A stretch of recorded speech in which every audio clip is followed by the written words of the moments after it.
Au regard de la partie historique que viennent d'exposer mes deux aînés, alors je vais essayer d'être plus pragmatique que classique.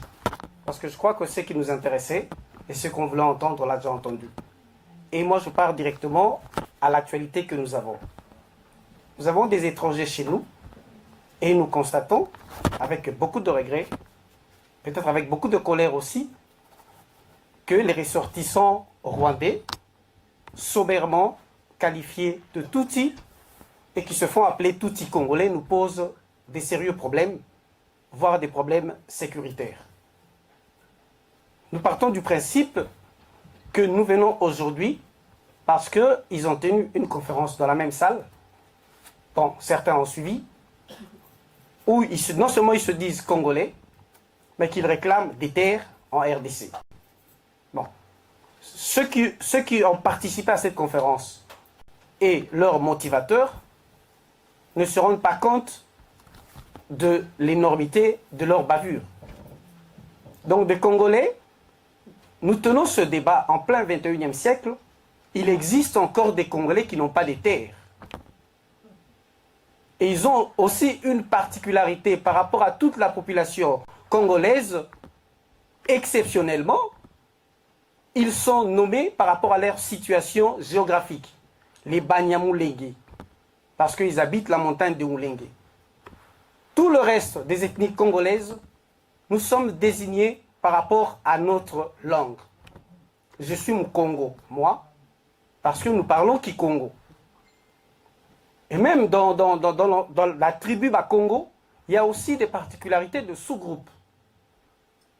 Je vais être plus rapide, je dirais, chez nous, et je vais la souligner, les tribus répertoriées par les colons belges sont partis quand même d'un travail énorme des historiens, des ethnologues, des sociogéographes, des linguistes, et j'en passe.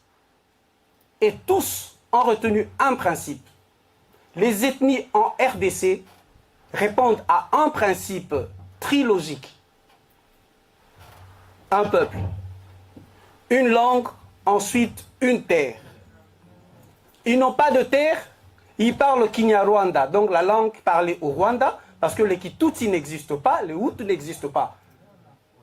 Et d'emblée, par rapport à ces deux arguments, ils ne répondent pas aux critères de sélection pour être congolais. Je ne suis pas encore entré dans les détails.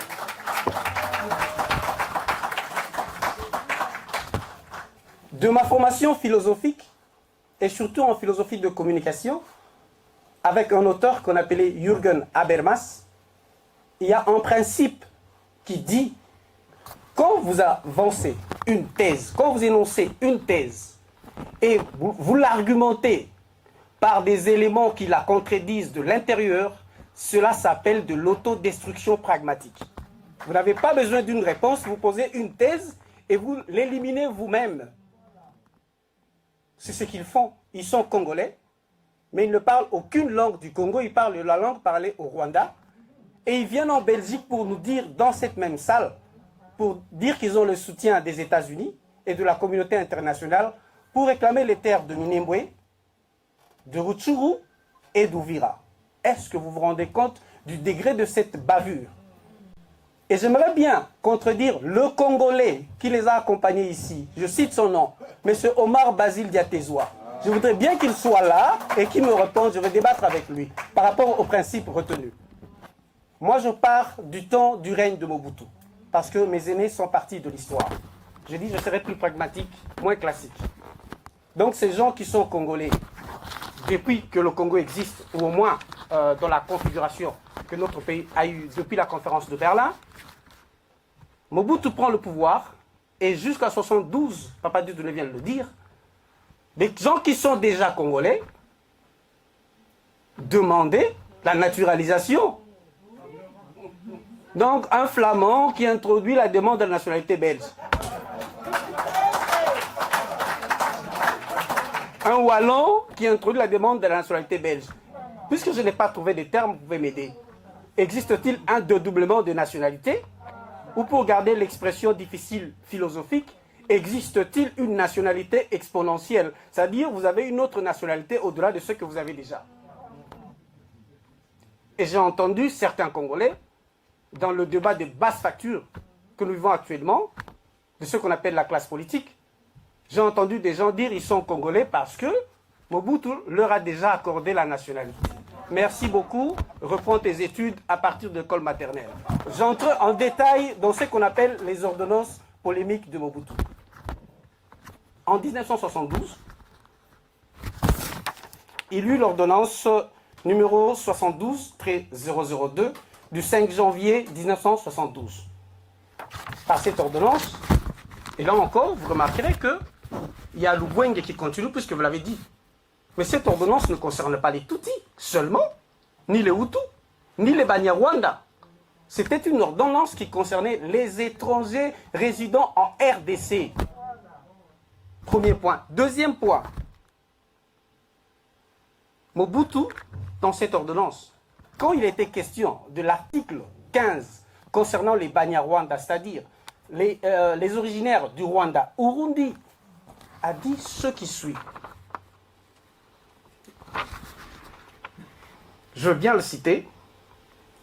Mobutu accorderait donc la nationalité zaïroise aux ressortissants de Rwanda, Urundi, ayant résidé en RDC avant le 1er janvier 1950.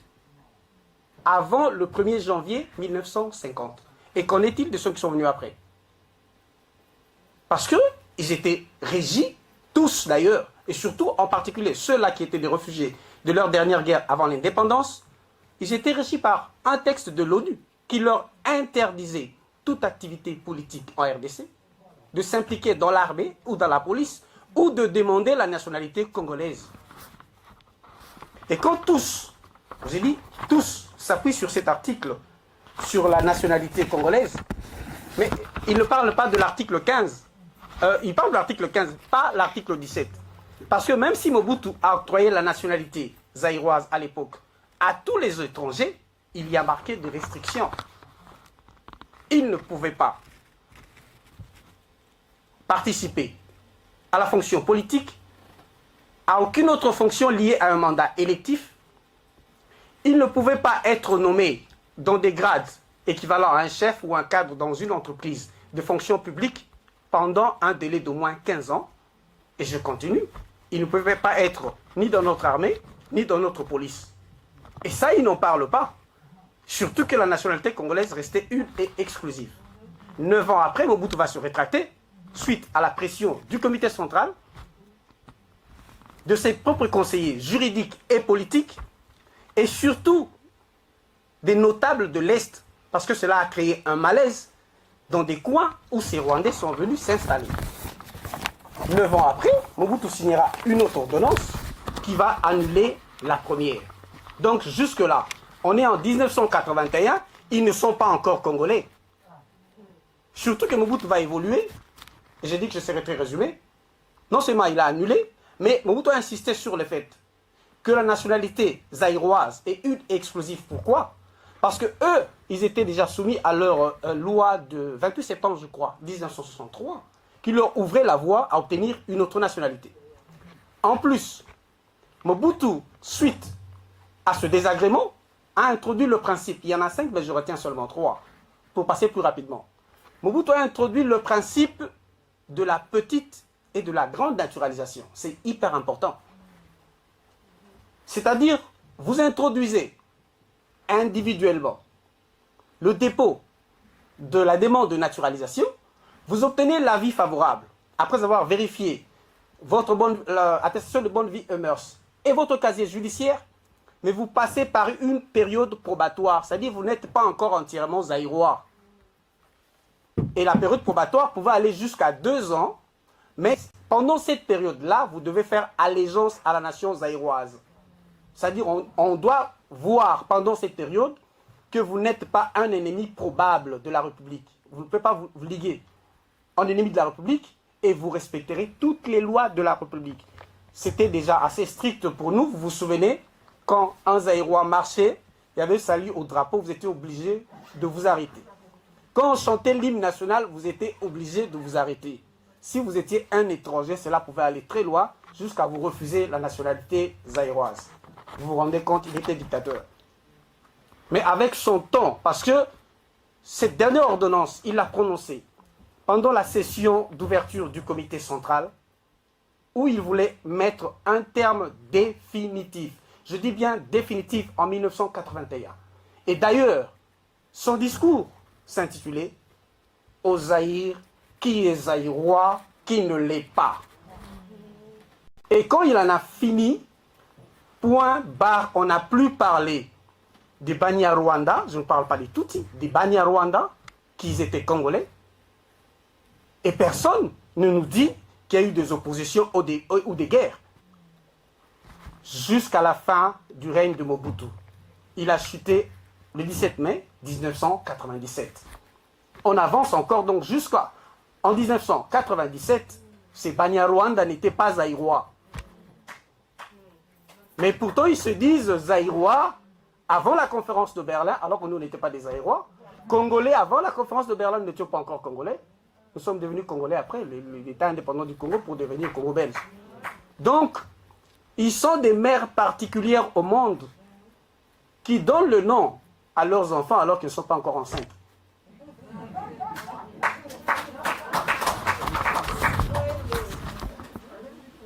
Mobutu, le pouvoir de Mobutu est menacé par l'alliance qu'on appelle l'AFDEL. Et vous comprendrez que ce souci majeur continuera de hanter les cœurs, particulièrement de Tutsi, je ne sais pas particulièrement, plus de Tutsi que le Hutu. Et pourtant, quand on signait les ordonnances, c'était les étrangers et les Banyarwanda. Quand ils ont fait la réunion préparatoire de l'AFDEL, avant d'attaquer la RDC, et vous verrez, là encore, il y a des zones d'ombre, pour ne pas dire de mensonges. On nous parle de l'accord de Lemera, signé le 23 octobre, dans la ville de Lemera, chez nous, en RDC. Mais selon un politologue, Philippe Reinches, une réunion s'est tenue déjà à Gisenyi, avant qu'on attaque la RDC. C'est là que l'AFDEL a été conçue. Mais comme ils ne pouvaient pas parler de l'accord de Gisenyi, parce qu'on comprenait que c'est une affaire rwandaise, ils ont parlé de l'accord de Lemera. Tenez, ils ont attaqué la RDC, Lemera, le 4 octobre à 4 h du matin. Et ils arriveront le 6 octobre 1996. Mais ils étaient déjà à l'AFDEL. Mais ils ont signé l'accord de Lemera le 23 octobre alors qu'ils étaient déjà sur le territoire congolais. Ils avaient déjà massacré à Lemera le 6 octobre. Et d'ailleurs, le dernier gouverneur du Kivu, de ce côté-là, avait dit dans son discours du 8 octobre, ceux qui tuent chez nous sont des Rwandais, l'armée rwandaise et les Banyamulenge. Comme vous êtes de Rwandais et de hors la loi, quittez le territoire de la RDC. Peu importe Lubwenge sur leur accord de Lemera, je prends quelques articles parce qu'il y a 8 articles pour l'accord de Lemera. Mais ce qui nous concerne, nous les Congolais, c'est l'article 2. Pour voir l'intention de cette guerre. C'est comme ça que j'ai intitulé mon exposé. L'intentionnalité, Tutsi, le mal-être. Je ne parle pas de tous les Tutsis du monde. Je ne parle en tout cas pas de tous les Tutsis du Rwanda. Même ceux qui sont au Congo. Dans un groupe, il y a toujours des paisibles citoyens, il y a des gens qui se sentent bien. Mais on parle de ceux qui, en complicité avec le pouvoir extrémiste du Rwanda, sont en train de massacrer notre peuple et de s'auto-proclamer congolais armes à la main. Vous avez vu des images. On crée l'AFDEL. L'article 2 de leur accord de Lemera. Le sol et le sous-sol du Congo appartient à l'Alliance, donc à l'AFDEL. Vous créez une situation, l'or, le minerai à l'AFDEL, donc au Rwanda, l'Ouganda, Burundi, ainsi que leurs patrons. Je le cite, les multinationales. Et quand je parle des multinationales, on fait très facilement allusion aux sociétés minières. Mais sachez qu'à cette période, il y a eu une réforme de multinationales militaires. À partir de la guerre de 90 en Irak. Vous savez, comme moi, on parlait de Pentagone, mais la plupart des gens qui étaient sur le terrain sont des sociétés paramilitaires. Ce qu'on oublie, ce sont aussi des multinationales. Leur rôle, c'est vendre leurs armes. surtout les vieilles armes, parce qu'ils n'en ont plus rien à faire en Afrique. C'est créer des guerres parce qu'on les appelle aussi des armées transnationales. Et ils recrutent partout dans le monde, même dans les territoires, ils veulent créer des guerres. Puisqu'ils ont l'argent, ils ont l'armement. Et c'est ce qui s'est passé aussi chez nous. Et quelques sociétés multinationales ont entraîné les armées qui nous ont agressés et ont manifesté leur soutien logistique et militaire. Je passe au 4e article. Donc, c'est l'article 4, ou le point 4 de l'accord de l'Émirat. Prêchant le panafricanisme, le Congo s'engagera à céder 300 km. 300 km de terre congolaise à l'intérieur, au Rwanda, à l'Ouganda et au Burundi, pour éviter l'insurrection rebelle. Donc, pour qu'il n'y ait pas de rebelles chez eux, ils doivent prendre 300 km à l'intérieur de notre territoire.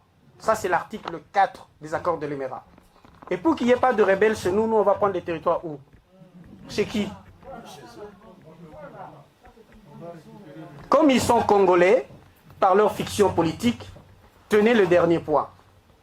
Celui qui sera président, qui prendra le pouvoir au Congo, doit accorder la nationalité congolaise à tous les camarades Banyamulenge, ainsi que tous les autres ressortissants d'origine rwandaise habitant la RDC à partir de l'indépendance. Mais eux, ils sont congolais déjà. Et ça les hantait. Voici les vraies raisons pour lesquelles ils nous ont attaqués. Bon, une des raisons, d'abord prendre nos richesses, en complicité avec leurs bailleurs et leurs patrons, prendre notre territoire, mais ils ne disent pas récupérer leur territoire. S'ils étaient conscients que ça leur appartenait depuis belle lurette, ils auraient dû dire dans leurs accords, on vient récupérer les territoires qui nous appartenaient. Même là encore, historiquement, je trouve que leur argumentaire est fragile, comme ils sont intellectuellement faibles. Ça ne s'est pas terminé là. Vous verrez que tout notre pays, après, on a eu des véritables casse-têtes. Comme si il fallait changer des lois, des décrets, voire la Constitution pour plaire à ces Banyamulenge. Quand Laurent Désiré Kabila les a chassés, je ne sais pas, Yogo, si tu as encore l'image là, que j'aime beaucoup. En conclusion, qu'est-ce qu'il a dit? Au fait, il a été tué parce qu'il n'a pas voulu, en dernière minute, respecter ses principes. C'est-à-dire, le sol et le sous-sol, que cela appartienne à l'Alliance, donc au Rwanda, à l'Ouganda, au Burundi, et qu'on cède une partie de notre territoire, il a bien dit, il ne cédera pas. En fin de compte, qui deviennent de Congolais, qu'est-ce qu'il nous a dit? J'aimerais bien que vous suivez juste une minute.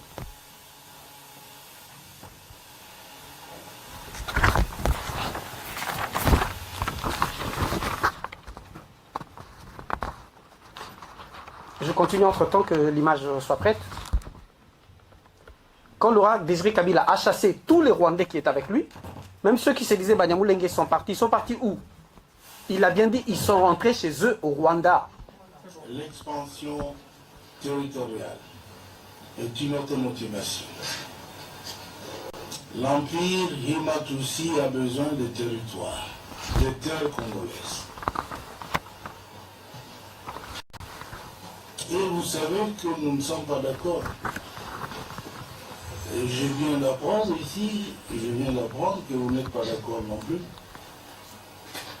Alors,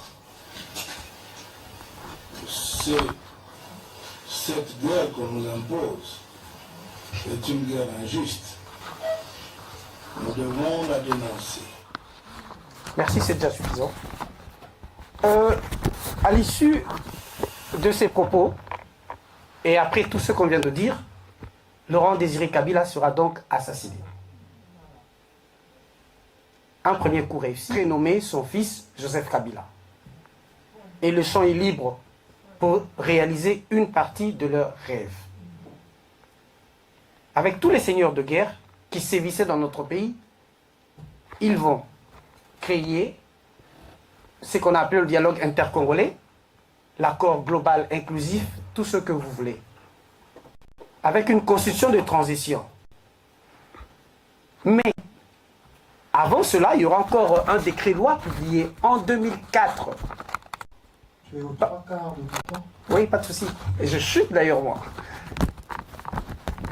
Il y aura l'ordonnance loi qui sera publiée par Hippolyte Kanamba alias Joseph Kabila C'est la loi numéro 04/024 du 12 novembre 2004. Là, le problème de Banyamulenge revient encore. On ne parle même pas de tous les Banyarwanda. Et là, qu'est-ce qu'il va ajouter? Je crois que là, ça nous a amené encore une véritable cacophonie. Parce que dans son article 2, alinéa 2, il dira ce qui suit. Et Congolais, tout individu appartenant aux groupes ethniques et nationalités dont les personnes et le territoire constitué ce qu'est devenu le Congo. Ce n'est plus des groupes ethniques, mais aussi les nationalités. Je ne sais pas si vous sentez la nuance. Comment les nationalités étrangères peuvent avoir des territoires chez nous? Si on avait trouvé un Indien à cette époque, si on avait trouvé des Indiens, ils seraient devenus Congolais. Ironie du sort, avant que cela ne se transmue en cette dernière constitution qu'on nous a imposée, fabriquée ici quelque part en Belgique, parce que ça a fuité en 2006, beaucoup d'amis ici en Belgique, on avait des copies alors qu'on n'avait pas encore créé la commission constitutionnelle chez nous. Kerwin, on en a parlé une fois en rigolant. Donc on cherche encore à créer une commission constitutionnelle, nous on avait déjà des extraits de la constitution en main. Mais quand Hippolyte Kanambe et Joseph Kabila publier cette ordonnance.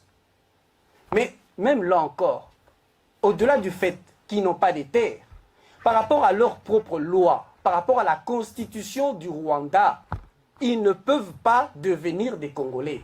Pourquoi? Parce que notre nationalité à nous, elle est une et exclusive. La leur permet la double nationalité.